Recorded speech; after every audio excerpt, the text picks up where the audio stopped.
Pinjol sekarang sudah berani melawan pemerintah. Akhirnya, nasabah yang galbay atau yang telat bayar sekarang semakin ditindas. Nasabah yang galbay itu perlindungannya hanya ke pemerintah. Sedangkan sekarang pinjol itu sudah berani melawan pemerintah. Lantas siapa yang jadi bahan perlindungan nasabah ini?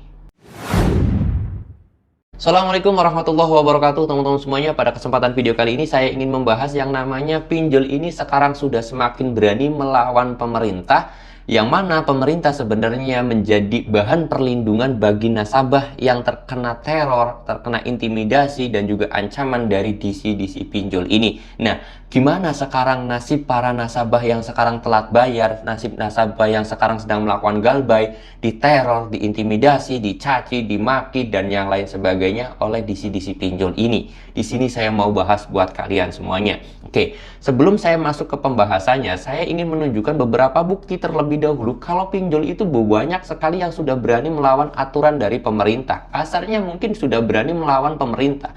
Dari mulai aturan pemerintah yang sudah tidak lagi didengarkan, peraturan pemerintah yang sudah tidak lagi dilakukan, atau surat edaran OJK pun dihiraukan, dan yang lain sebagainya itu masih banyak. Saya ambil kasus contoh yang paling banyak mungkin ya, yaitu pertama dari yang namanya SOP DC tersebut, mengancam, meneror, mengintimidasi, dan yang lain sebagainya. Padahal dalam pasal 29 Undang-Undang ITE itu sudah jelas loh ya, tidak boleh yang namanya menakut-nakuti teman-teman. Terus kemudian juga ada pasal 45B itu bahwasanya DC itu bisa dipidana 4 tahun atau denda maksimal sampai dengan 750 juta. Itu sudah tidak digubris lagi oleh para DC, udah tidak mempan lagi dengan pasal tersebut, peraturan tersebut sudah tidak lagi dilakukan oleh pinjol ataupun para DC-DC-nya ini. Itu yang pertama. Yang paling banyak terjadi kasusnya seperti itu kan. Ya mengancam, yang meneror, mengintimidasi, menakut-nakuti, itu dilarang. Tapi sampai detik ini nyatanya masih berjalan. Terus kemudian yang kedua, bukti yang kedua adalah, yang banyak ya, yang paling banyak adalah bahwasanya fintech lending ataupun berpinjolan itu dilarang ketika sudah ada nasabah yang sudah minjam dari 3 aplikasi, itu pinjol tidak boleh lagi mencairkan hutang atau pinjamannya ke nasabah tersebut. Tapi nyatanya pada detik ini, sampai detik ini, itu banyak sekali nasabah yang sudah punya 5 aplikasi pinjol tapi masih dicairkan juga pinjamannya ke pinjol dari pinjol tersebut. Nah, ini sudah melanggar. Fungsinya peraturan tersebut ditetapkan agar nasabah tersebut tidak lagi melakukan gali lubang tutup lubang, tapi pinjol memberikan ruang, pinjol tetap ngasih pinjaman ke nasabah tersebut, bahwasanya ya sudah dikasih aja pinjamannya, biar saya tetap dapat bunganya, biar saya juga dapetin duit dari nasabah tersebut. Nah, itu peraturan-peraturan yang sudah dilanggar. Lalu kemudian ada banyak sekali sebenarnya aduan dari masyarakat dan juga real di lapangannya, itu OJK tidak 100% memantau dan banyak sekali kejanggalan-kejanggalan. Yang paling banyak lagi juga ada nih, saya katakan, mungkin kalian juga sudah tahu, yaitu masalah iklan yang selalu menipu di media sosial. Hutang 1 juta, cicilannya sekian sekian sekian, tapi ketika kita mengajukan pinjaman ke pinjol tersebut, kenyataannya tidak. Utangnya sekian tapi bunganya sangat tinggi, cicilannya pun sangat tinggi. Itu kasus-kasus yang paling banyak sekali di masyarakat atau di lapangannya.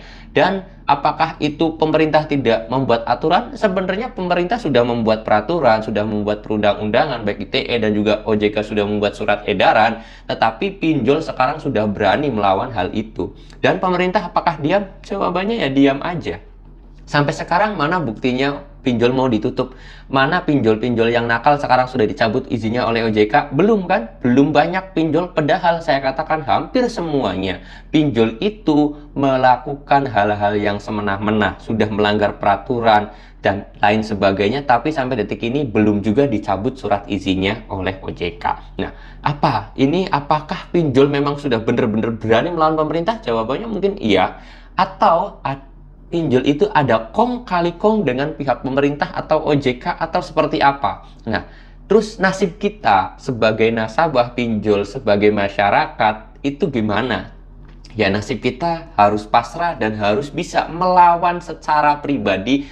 Diri kita harus bisa melawan pinjol itu sendiri, harus bisa melawan DC itu sendiri. Kalau kita nggak bisa melawan semuanya, ya sudah, siapa yang mau jadi bahan perlindungan kalian gitu kan? Kita lapor ke OJK, nggak pernah ditanggepin. Terus kita mau melakukan laporan ke polisi, polisi diem aja.